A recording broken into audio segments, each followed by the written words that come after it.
Hello everybody and welcome back to the Fortress of Solitude. Today we're going to be talking about Bizarro Year None Issue 1, written by Eric Carrasco and Kevin Smith, with art by Nick Pitara, colors by Michael Guyland, and letters by Dave Sharp. Bizarro gets a brand new origin story, one that literally goes all the way back to the beginning, as thanks to some dimensional shenanigans, a Daily Planet newspaper is blasted into an alternate dimension, one which will one day become Bizarro World. 1 year later, back on Earth Prime, Jimmy Olsen heads through the streets of Metropolis, making friends with everyone on the way. Jimmy eventually reaches the plaza outside of the Daily Planet building, which was recently attacked by Toyman, the giant tin soldier robot still outside the building with its bayonet sticking into the upper offices of the planet. These opening pages are just so beautifully rendered thanks to Nick Pitara's stunningly detailed art. I love all of the little details that Nick puts throughout the backgrounds of this, and just like the character detail of like what they look like. It's very much like Frank Quitely's art,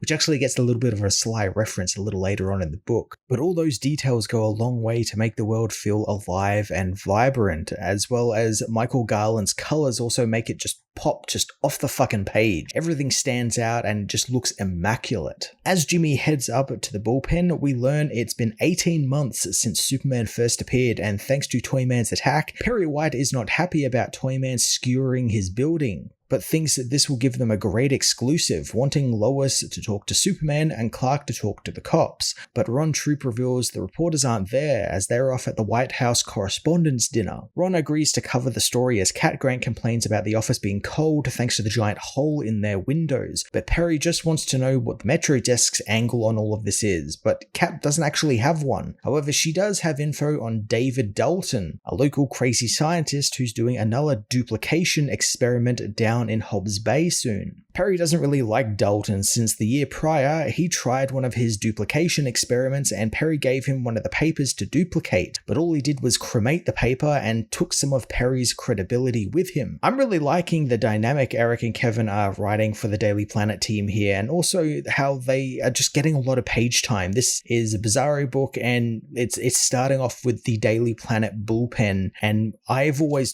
thought that we just need like a Daily Planet book, or like something that gives these characters a little bit more to do.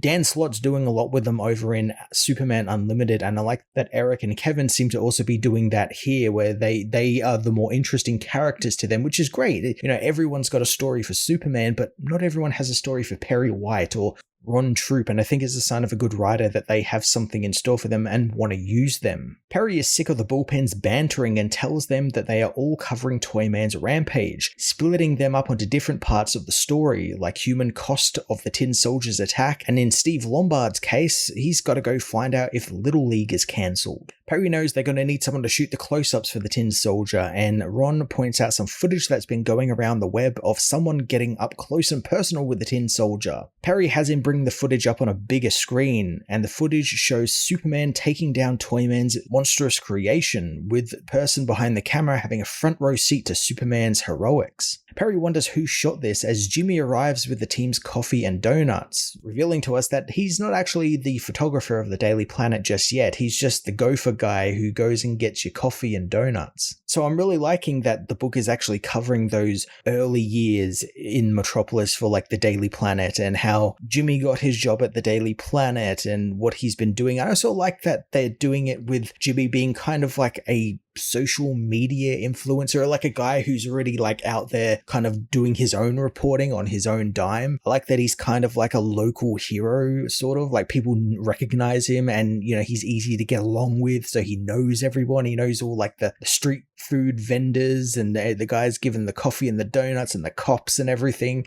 So that's how I like my Jimmy Olsen. He's a friend to everyone. He's everyone's pal. He's not just Superman's pal. He's everyone's. Perry grills Jimmy a bit since it's clear that he wants a job, but wonders if the kid has what it takes. But Jimmy reveals that he knows Clark Kent, who convinced him that he's ready to take the job at the Daily Planet despite his age. Jimmy thinks that the paper is becoming a bit too sensationalized, and Perry doesn't like that at all, telling Jimmy to leave, but the kid doesn't give up, knowing that he can work to help change that, but Perry doesn't want change. Writing Perry as some old boomer who's out of touch is pretty great because it's so unlike how most people write Perry. Perry's usually a pretty in touch guy. He's a little gruff because, he's always the older statesman guy of the office, but this is like the most boomer he's been in, I want to say, since the 80s, maybe? He's usually pretty forward thinking, but I kind of like that they're writing him like this old boomer who doesn't want change. He's, set in his ways. He's pulling those old, that's the problem with you generation thing with Jimmy. It's really interesting because it's something, we have not seen in a long while, and everyone tries to write him as kind of like the kind of neutral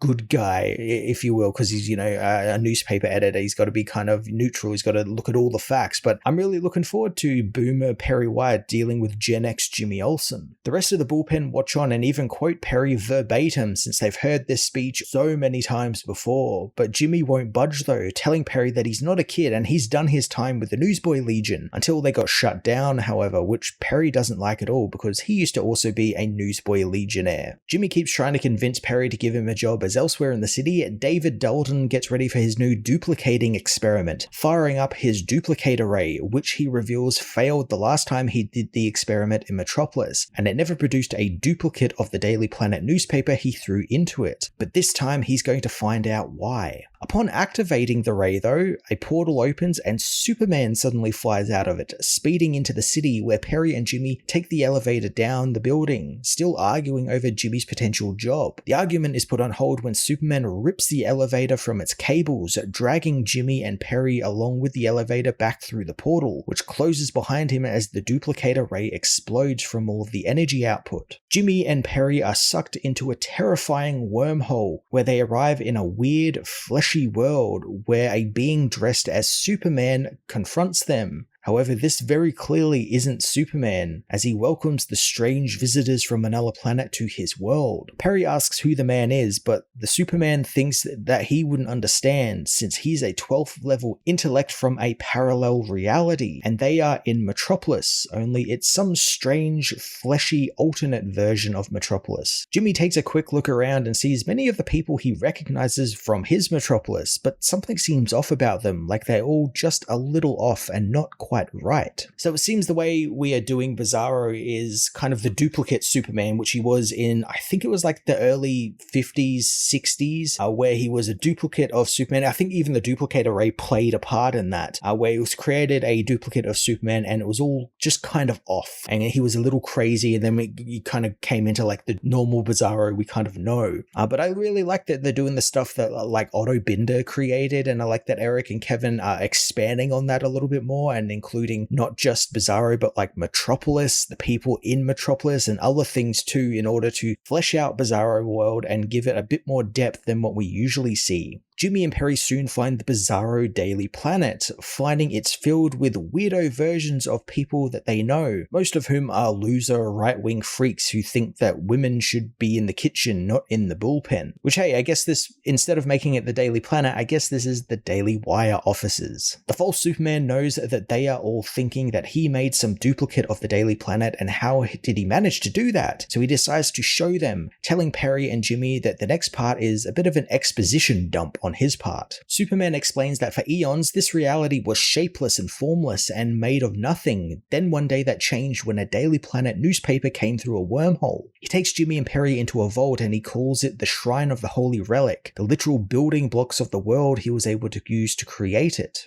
Superman explains that the paper showed him the truth and one that he wanted to have his world encompass, so he made a world in the paper's image. See, this is really interesting. I kind of like that idea that he used the Daily Planet, which gives like a very, as Jimmy was putting it early, a sensationalized view of Metropolis and the world, and he's used that to create his world, which is why we have like Ron Troop is this weird manosphere, like right-wing freak, and Steve Lombard is more of the liberal guy who he wants rights for women and everything like that. So everything is like just not right. And because it's all from the newspaper, a sensationalist newspaper, so it's all kind of topsy-turvy and kind of clown world a little bit. I also like this means that this Superman is obviously going to turn into Bizarro, but I like that he is kind of meta in that he knows that like what he's about to say is like an exposition dump, because of course that's like how papers are written, where they have like large chunks of text that are like information on what the topic is, and they just kind of go off into like a tangent talking about something that's sort of related to like what's going on. So I love the idea that this Bizarro is getting all of his stuff from a sensationalist newspaper where it's all the right sort of stuff that's happening in the world, but it's just a little off because it's, doing it for click. It's kind of,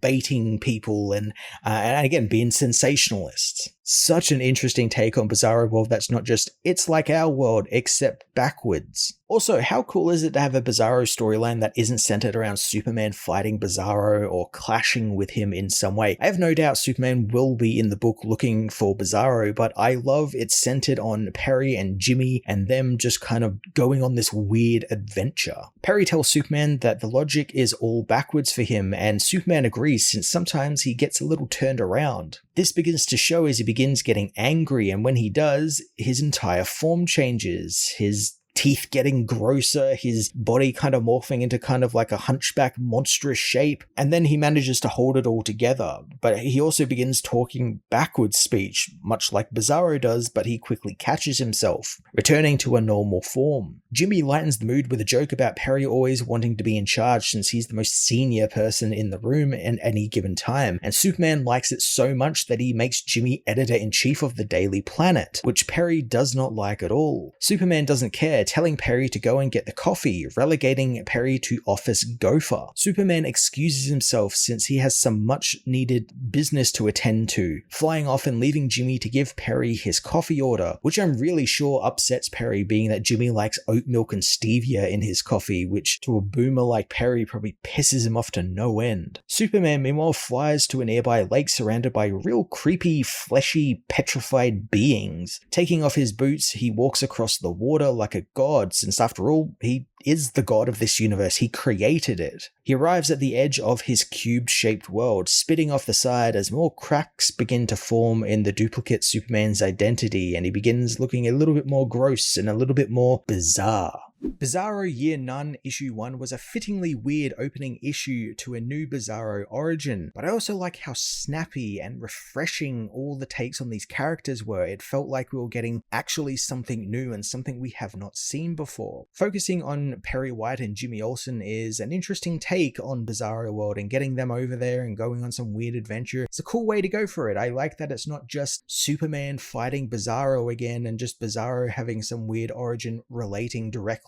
to Superman. We're branching off a little bit and going in also kind of a meta direction, which has me really intrigued to see what Eric and Kevin do with these characters. I think we're in for something really special and really very meta for this book, and I'm really excited for that. I'm going to give this issue an 8.5 out of 10.